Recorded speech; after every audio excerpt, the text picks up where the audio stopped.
बिस्मिल्लाहिर्रहमानिर्रहीम। अस्सलामुअलैकुम दोस्तों। इस लेक्चर में हम अकाउंटिंग इक्वेशन का क्वेश्चन नंबर 5 सॉल्व करेंगे। ये क्वेश्चन अकाउंटिंग इक्वेशन के जो पिछले 4 क्वेश्चन हमने किए हैं उनसे टोटली डिफरेंट है। डिफरेंट होने की रीज़न ये है कि जो ये क्वेश्चंस हैं, रिमेनिंग 4 क्वेश्चंस, इनमें हमें अकाउंटिंग इक्वेशन से रिलेटेड ट्रांजैक्शन बताई गई होती थी और इसको देखते हुए हम इनको यहाँ पर रिकॉर्ड करते थे कि एसेट साइड पे या लायबिलिटी साइड पर ऐड करते या लेस करते। लेकिन इस क्वेश्चन में हमें एसेट्स और लायबिलिटी साइड पर ऐड या लेस करके दिया गया है और हमसे रिक्वायर किया गया है कि आप हमें इसकी ट्रांजैक्शन बताएं कि इस एंट्री में बेसिकली हुआ क्या है। ठीक है, सो इस लेक्चर में हम इस क्वेश्चन को डिस्कस करेंगे। क्वेश्चन हमारे पास, mister Nasir business position on 1 January 2005 is shown by an accounting equation giving below. Each line is designated by a letter which indicates effect on the equation on a particular transaction. Describe each of the transactions. ठीक है, देखिए हमें यहाँ पर asset side पर दिए गए हैं cash, furniture, goods, debtors. 4 assets दिए गए हैं हमें। लाइबिलिटी साइड पर हमारे पास liabilities plus owner equity means के कैपिटल है। ठीक है, so opening cash, opening furniture, goods और डेटर्स हमें दिए गए हैं। लाइबिलिटीज हमारी ओपनिंग कुछ भी नहीं है और owner capital means owner equity means के कैपिटल हमें दिया गया है 14,000। अब देखें, अकाउंटिंग इक्वेशन हमारे पास होती है assets equal to liabilities plus owner equity. इन एसेट्स की जो ओपनिंग अमाउंट है इनको ऐड करें तो हमारे पास 14,000 ही बनेगी। ठीक है, so assets equal to liabilities plus owner equity. सबसे पहले ए जो हमारे पास यहाँ पर ट्रांजैक्शन दी गई है वो देखें, गुड्स में 2,500 ऐड हुए हुए और इसके सामने ही लाइबिलिटीज़ में भी 2,500 ऐड हुए हुए। तो इट मीन्स दैट के गुड्स परचेज की हैं, इसलिए गुड्स की अमाउंट में ये 2,500 ऐड हुए। मीन्स दैट के 2,500 रुपीज़ की गुड्स थी, तो गुड्स एसेट है, इंक्रीज हुआ तो देखें गुड्स में इनको ऐड किया। पहले से गुड्स पड़ी थी 8,000 की, रिमेनिंग परचेज की 2,500 की, तो टोटल गुड्स हुई 10,500 की। ठीक है, अब लाइबिलिटी साइड पर भी 2,500 ऐड किया, तो इट मीन्स दैट कि ये जो गुड्स परचेज की हैं 2,500 की, ये ऑन क्रेडिट बेसिस परचेज की हैं, इसलिए लाइबिलिटीज़ जो है तो यहाँ पे क्रिएट हुई हैं। तो लाइबिलिटी 2,500 से रिकॉर्ड की, पहले से कोई भी लाइबिलिटी नहीं थी तो लाइबिलिटी हमारे पास हुई 2,500। तो हम कह सकते हैं मीन्स कि जब हम इसको सॉल्व करेंगे तो आपने अगर पेपर में कुछ इस तरह से क्वेश्चन आ जाता है तो आपने क्या करना है कि लिखना है a goods purchased on credit basis 2,500। ठीक है, बी देखें, बी में हमारे पास क्या हुआ है कि कैश में 3,000 ऐड हुए हुए हैं, इसके बाद गुड्स में से 2,700 माइनस हुए हैं और साथ ही ओनर्स इक्विटी में 300 ऐड हुए हैं। तो देखें गुड्स 2,700 माइनस हुए, इट मीन्स दैट के 2,700 की कॉस्ट की गुड्स सेल की हैं। ठीक है, सो 2,700 गुड्स में से माइनस कर देने हैं, रिमेनिंग हमारे पास गुड्स की वैल्यू बची 7,800।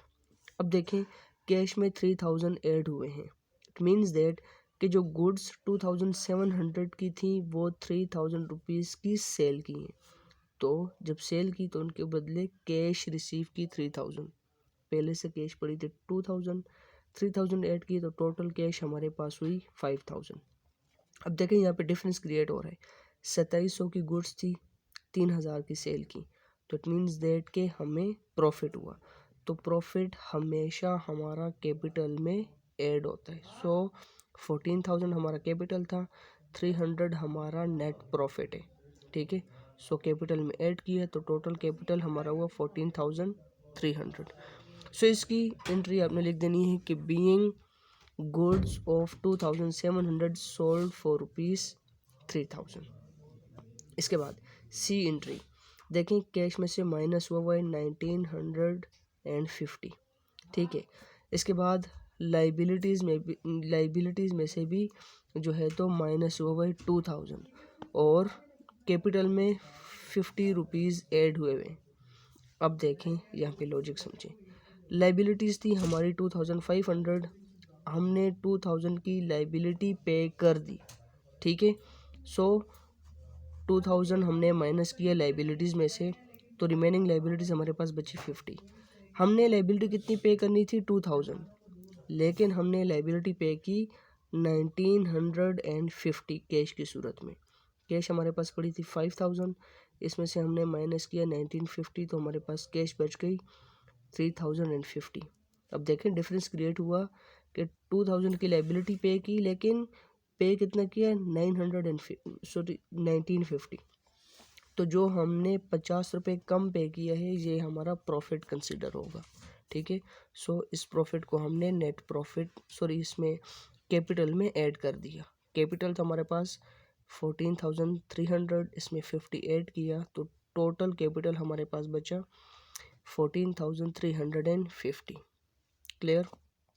इसके बाद डी एंट्री है हमारे पास, कैश माइनस हुआ है 400 से और ओनर्स इक्विटी में से भी 400 माइनस हुआ है।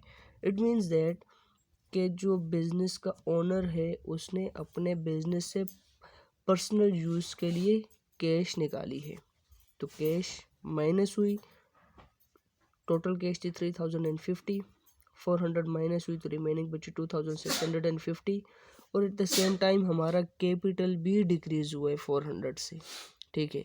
या ड्राइंग्स की सूरत में हमारे पास यहाँ पर कैश माइनस होगी और कैपिटल माइनस होगा, या फिर कोई एक्सपेंस होगा तो, ठीक है। मतलब जैसे हम कहें कि सैलरी का एक्सपेंस पे किया होगा, कोई रेंट वगैरह पे किया होगा, तो ऐसी सूरत में भी कैश में से भी माइनस होगा और कैपिटल में से भी माइनस होगा। जो कैपिटल यहाँ पर 400 माइनस किया तो रिमेनिंग कैपिटल हमारे पास बचा 13,950। इसके बाद नेक्स्ट एंट्री है ई, 1450 ऐड हुआ है। इसके बाद डेटर्स देखें 1500 लेस हुए हैं और यहाँ पर भी 50 लेस हुआ है। अब देखें डेटर से हमने लेने थे 2000, डेटर से हमने लिए 1500, ठीक है। रिमेनिंग डेटर्स हमारे बचे 500 के, लेकिन जिस डेटर से 1500 लेने थे उससे हमने कहा कि आप हमें 1550 रुपीज़ पे कर दें, ठीक है। अब देखें 1500 उसने देने थे, उसने दिए 1450, तो एट द सेम टाइम हमारा जो एक्सपेंस है वो इंक्रीज़ हुआ। मींस के इसको एक्सपेंस कंसिडर करें या लॉस। जब प्रॉफिट होगा तो वो कैपिटल में ऐड होगा, जब एक्सपेंस होगा या लॉस होगा तो उसको हमने कैपिटल में से माइनस कर देना है। सो 1500 का हमारा डेटर डिक्रीज़ हुआ, लेकिन उसके बदले हमने रिसीव किए 1450। सो कैश की सूरत में 1450 आया, कैश में ऐड किया तो टोटल कैश हमारी हुई 4100। यहाँ पर डेटर्स थे टोटल 2000 के, 1500 माइनस किए तो टोटल डेटर हमारे बचे 500 के, और कैपिटल में से हमने 50 माइनस करना है जो हमारा एक्सपेंस कंसिडर होगा। सो हमारे पास कैपिटल बचा 13,900। नेक्स्ट एंट्री हमारे पास एफ, जिसमें देखें फर्नीचर 200 माइनस हुआ है और यहाँ पर ओनर्स इक्विटी में से भी 200 माइनस हुआ। इट मीन्स दैट के फर्नीचर की डेप्रिसिएशन ली गई है।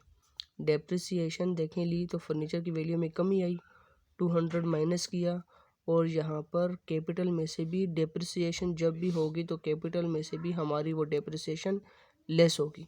सो यहाँ पर जितनी भी एंट्रीज मैं आपको बता रहा हूँ, जैसे यहाँ पे देखें कि डेप्रिसिएशन हुई तो आपने इसके साथ लिखना है कि being furniture depreciation is charge 200 उसके सामने लिख देना है, ठीक है।